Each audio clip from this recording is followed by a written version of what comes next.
Good morning and welcome to Frank's School.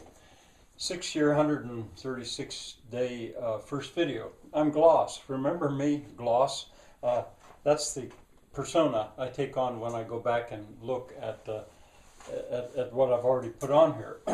And I'm going to say this is from the first year, 123rd video, day first video, up to the 159th day first video. Right to the point where the last video here, I was using the movie Amadeus and explaining how effectively that shows the 18th century. Well, the reason I'm jumping in now is because of Barry Lyndon. But in the meantime, what I've covered, Gloss has had very little to say. I was a little surprised at how little I had to say when I look back.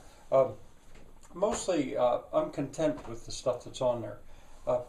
Anyway, during this time, I went through the chronological survey, the medieval period. I introduced Latin. I covered the Renaissance period back to this chronological survey that during the first year was basically in the background all the time. Given it's the Renaissance, I went to Shakespeare's plays and I gave versions or quick versions of the stories of a lot of Shakespeare's plays. And then I jumped to the movie Renaissance Man and I discussed it briefly, and the reason I did that was the Shakespeare connection, Hamlet, and especially Henry V.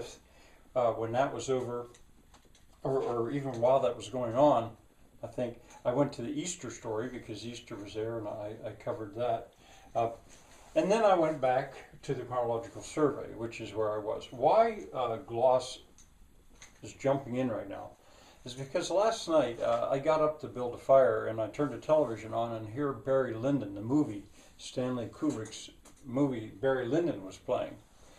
And I didn't particularly want to stay awake, but I thought, I'll watch this for a while. And I did. Now, this movie, it goes very slowly. It's about the slowest going movie I think I've ever seen. Some people say it's one of the greatest movies ever made. Well, I don't know. But it had quite an effect on me because I knew the story, sort of. I'd seen it when it came out and maybe I'd seen it since. But like I so often do, I look at the background.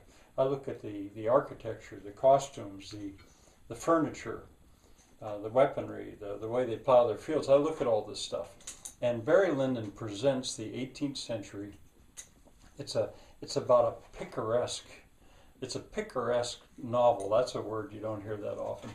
About kind of a scoundrel and all his adventures in Germany and England and Ireland. But anyway, seeing that, you know, given the wealth, I mean, in Barry Lyndon, he marries a woman who has a vast amount of money, and so he's moving in very, very rich circles a lot of the time. And the costumes are so great and all that. Well, it had it kind of jerked me around a lot because just before I'd gone to sleep, I'd been reading Dorothy Hartley's book, Made in England. And it's not fiction, you know. Her work is really wonderful. I thought I maybe should devote an entire video just to her. But the part that I had been reading, she was explaining how she went and spent the night, actually, at a cottage. I think it might have been in Wales. I'm not sure. And she describes it in detail, what it was like approaching the cottage and the furnishings of it, and what the woman there was doing. She was a spinner. They were spinners, and there was a loom, I think, in the cottage. And I thought, you know, I should just read that online to the camera, because I don't know how else you'd very easily be able to see that. I may still.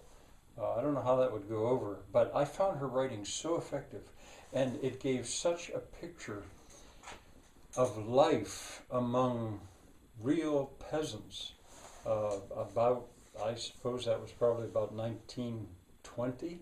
You know, and what a difference between that and what you see in Barry Lyndon. And for that matter, what a difference between what you see in Barry Lyndon and the world we live in now. It's really unbelievable.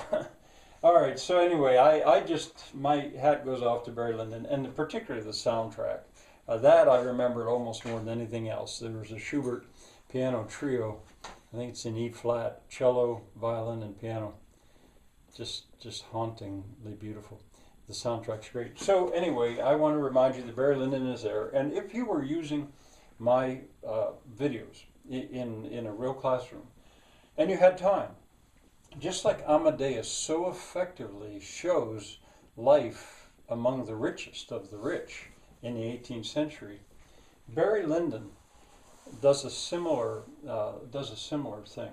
And I'm soon it'll make me, I won't have to jump in again, but I'm about to use or discuss The Madness of King George as another one that I used to try to show my students how fashion and stuff was changing going through this time. All right, bye for now.